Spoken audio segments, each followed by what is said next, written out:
Hey everybody, welcome to the Coparent Academy Podcast, episode number 142. If you're just listening on Spotify or Apple or whatever it is, please know that this is the first episode that we are going to be video recording as well and putting it on YouTube. So if you want to check out that to see as well as hear the conversation, then please head over to YouTube and check it out. I am not a technical wizard, so I'm also not great at doing this YouTube thing yet. So I anticipate on improving how I'm doing it. I anticipate adding more graphic information, some additional content that may be helpful. In the meantime, though, we're going to try this out and hopefully it goes well. Hopefully you find it additive. So this episode number 142 is the first substantive episode in our series on raising emotionally resilient children.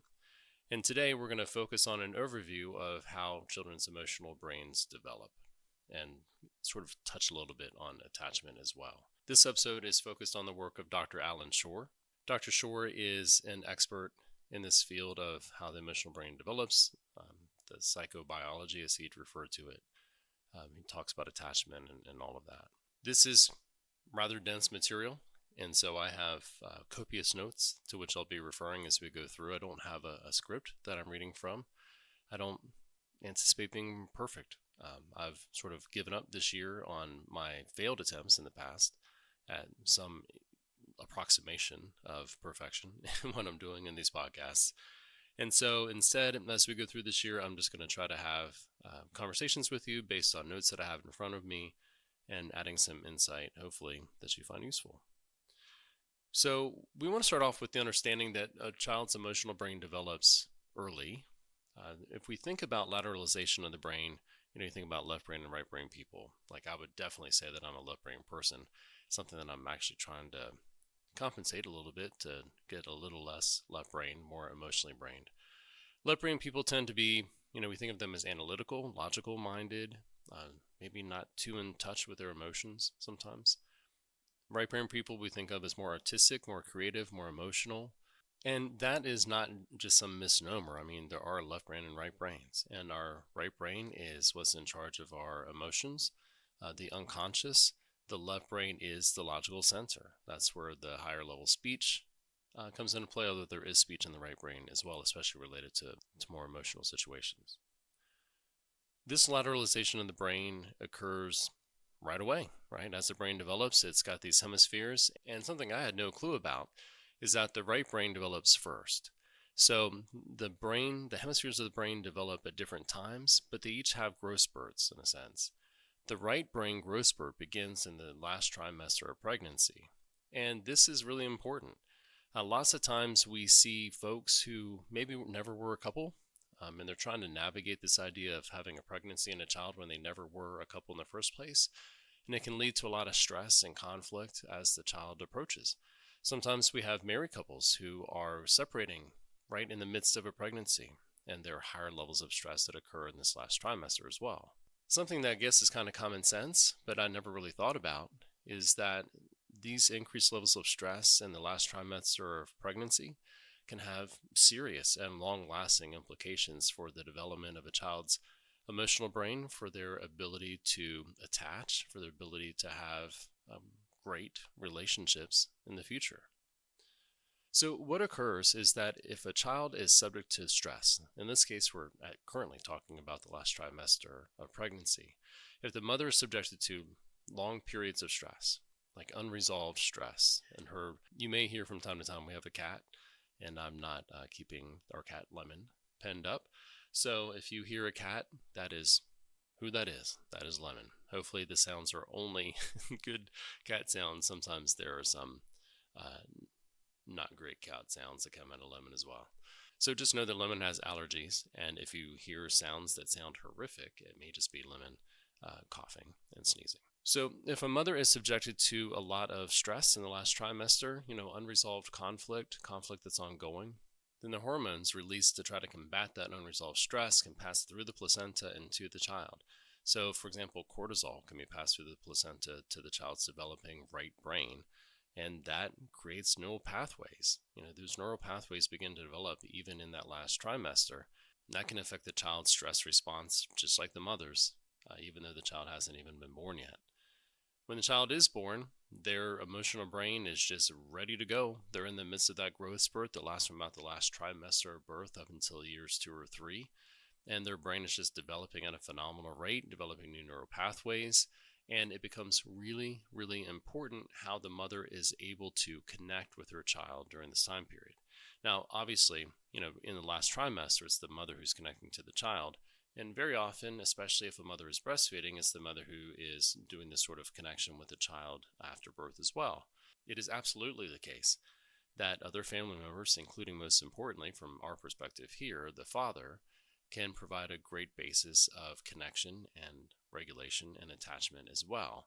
In fact, there are some studies showing that when men really focus in on caring for a newborn, that their testosterone levels decrease, that there are other changes as well for them that show that it's a two-way street even for fathers and infants. Caring for an infant can help regulate the father differently than not. But for the purpose of just simplicity here, acknowledging, and I myself am a father, so I get that fathers want to be included. But for the simplicity here, we're going to just focus on mothers and infants. So after birth, this child's emotional brain is growing, and the neuroplasticity is high in this growth spurt. It becomes really important that a mother is able to connect with her child, and Dr. Schore talks about this in a couple different ways. Talks about it in terms of attunement and synchronizing. So there are all sorts of studies, and we're going to get into these in episode 2, where we dig into sort of the geeky science of it. We've taken all sorts of scans of the mother and the child. And the mother is able to attune to the emotional needs of her child. She's able to synchronize. Now, initially, a child doesn't have the ability to talk, right? Can't communicate their needs in words. Mothers, especially in the first several months, have the job of attempting to pay attention to their child's emotional needs, to attune themselves to their child's emotional needs, and then to regulate the child, right? So it's the mother who's attuning, synchronizing, and regulating the child in the early months. As the infant gets a little bit older, they start getting the capacity to self-regulate a little bit as well. They learn how to self-soothe. But that depends highly on what they've learned so far in this two-way communication. It's the mother's right brain communicating with the infant's right brain and helping the infant develop these underlying maps of how to regulate. So as the mother attunes and synchronizes with the infant, she develops the child's own ability to self-regulate, to have emotional connection, to have attachment. These things are learned very early on. Now, what's interesting about the right brain as well is that we think about the left brain taking over, like I said, after about age 4, and we always feel like the left brain's kind of in charge. We're using words, sentences, we're communicating verbally with people, and that is kind of a left brain function for the most part. But what we've learned is that the right brain, the unconscious, is always going, right? The unconscious is always filtering with the information, the data that's coming in for the left brain to use. And that's everything from understanding a person's tone of voice, to understanding their facial expressions, their body language, even down to pheromone reception. All of that is governed, sort of filtered through the unconscious brain. Now, this can be a good thing or a bad thing, right? If a child is securely attached, if a child has learned proper emotional regulation, if a child's right brain has developed in a healthy way because the mother was attuned, was able to synchronize, was able to help that child develop an unconscious map that was helpful, then the child's going to be good to go. But if the mother was not able to do that, if the mother was not attuned to the child's needs, if the mother was not able to up or down regulate the child based on the situation, then the child could be just sort of stagnating in these unhelpful emotional situations, their own hyper-stress responses. And it really does go both ways. The mother maps onto the child maps onto the mom. They do synchronize their brainwaves. And a mother has to have the ability to both up and down regulate their child. So if a child is crying, is in fear, is in pain, is hungry, and no one responds, the mother doesn't respond, doesn't soothe, then the child is not being properly downregulated. But a child has to be upregulated too. Smiles, play, laughter, those things that start to develop as a child gets a little bit older, those are important upregulations of emotion. The mother attunes and upregulates as well as downregulating. It's this broad band of emotion that a child learns first from their primary caregiver. In this case, we're talking about a mother. So that is an extremely critical task that happens even before the child is able to understand any sort of language. It's body language, it's facial expressions, it's tone of voice. You think about talking with a child and saying goo goo gaga, or saying whatever you want, having that kind of baby talk that parents do with children. That is an important aspect of helping a child regulate, right? Helping a child be soothed. You can upregulate or downregulate a child without using any words whatsoever. And the child is inherently looking for this kind of information. You think about it, human babies are born completely without any sort of defense. It is wired into us genetically that we are going to be predisposed, if we're going to be successful offspring, to seek safety and shelter and comfort, right? So how can you do that as an infant? You're paying critical attention to your caregiver. You're letting them know that you need assistance. Right? You're connecting that bond with someone who can provide for you when you can't do anything for yourself. It makes total sense. So babies are wired for this, and so are parents, right? Especially mothers, because they carried that child for the gestational period. So a secure attachment is absolutely critical for the healthy development of a child's right brain, their emotional brain. When a child has secure attachment, then they're starting to learn lots of things.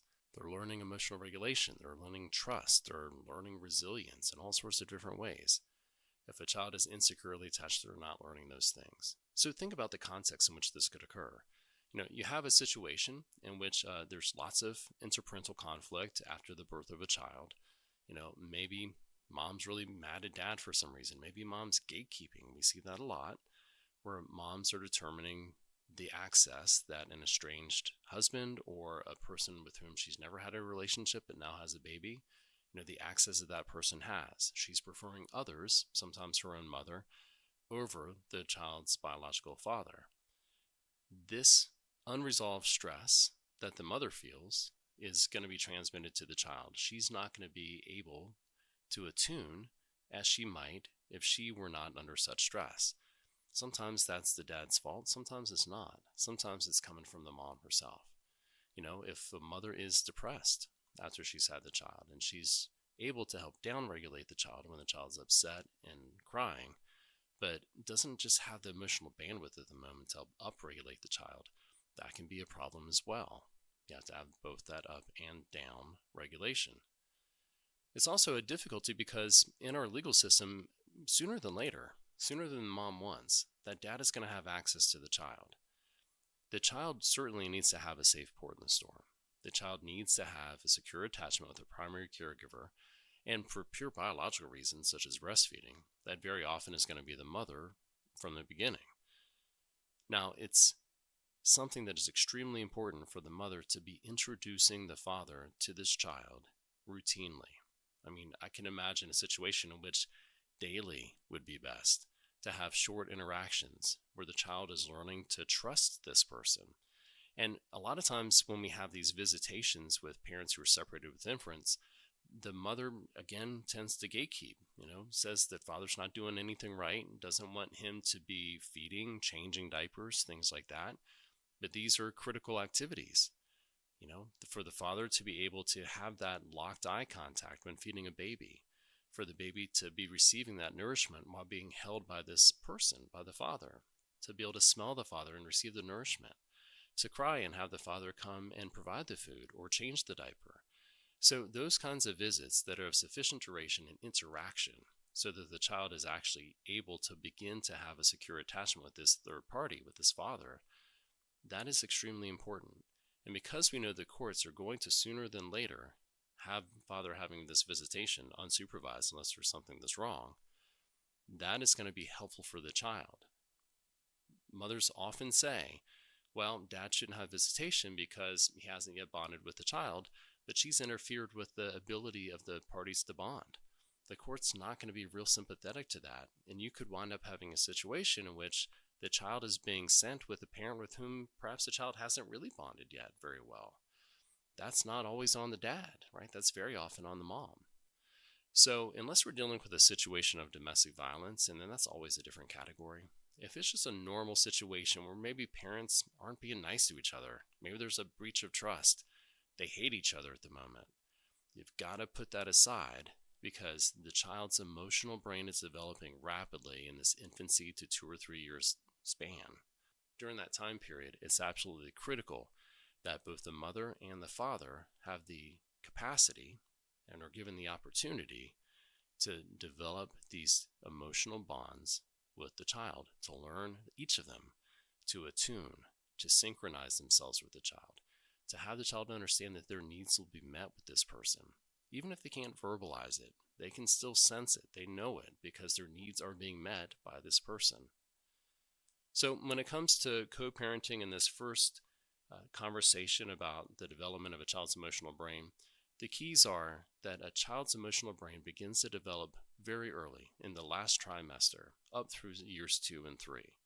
That the child's emotional brain is developed by this dance between the infant and a parent. They are communicating with each other without words, with facial expressions, tone of voice, body language, smell, all of the things that a baby is capable of doing before they're able to speak. It is critically important that the infant be given the opportunity to have this sort of connection with both the mother and the father, if at all possible. Certainly there needs to be a primary caregiver. Certainly that often is the case that it's the mother because of things like breastfeeding. But mothers have to do a better job than they often do of keeping a father that they may not like very much, but is not violent, is not unsafe, of keeping that person around the child on a routine, maybe even daily basis, if not every other day, to let them learn to attach and attune themselves to this child, to have the two-way street of attunement go back and forth, to help the father learn how to up and down regulate, to have that situation when the father's there with the child not be one that's stressful, not because the child can sense that. The child can understand changes in the tone of voice, changes in body language, changes in facial expression. Those are critical things. All right, enough speechifying for me. So next week, we're going to get into the nitty-gritty details of how we know this is true. If you're like me, you're hearing all of this and you're like, oh, that's interesting, but how do we know? How do we know that that's the case? So next week, I'll be here, white lab coat, beakers, Bunsen burners, all of the stuff that I can remember from high school chemistry. And we will talk about how it is that they know that this is actually occurring. We'll talk about some imaging studies. We'll talk about the specific parts of the brain that are being affected. We'll get into some of that detail. It's going to be a dense episode. I'm going to have tons of notes that I'm going to be referring to the whole time. I'm not going to pretend that I actually know this stuff, right? I'm learning it as I go, and I'm trying to convey it to you. In the meantime, if you want to really hear about this, if you want to learn about this in depth from someone who really is a great communicator about it, please check out Dr. Allan Schore. There are tons of YouTube videos. He's got a great book called The Development of the Unconscious Mind. He was just recently on the Andrew Huberman podcast where they talk all about this stuff and more. So I'll put some links so that you can check that out. In the meantime, I hope you have a fantastic week, and I'll see you next time.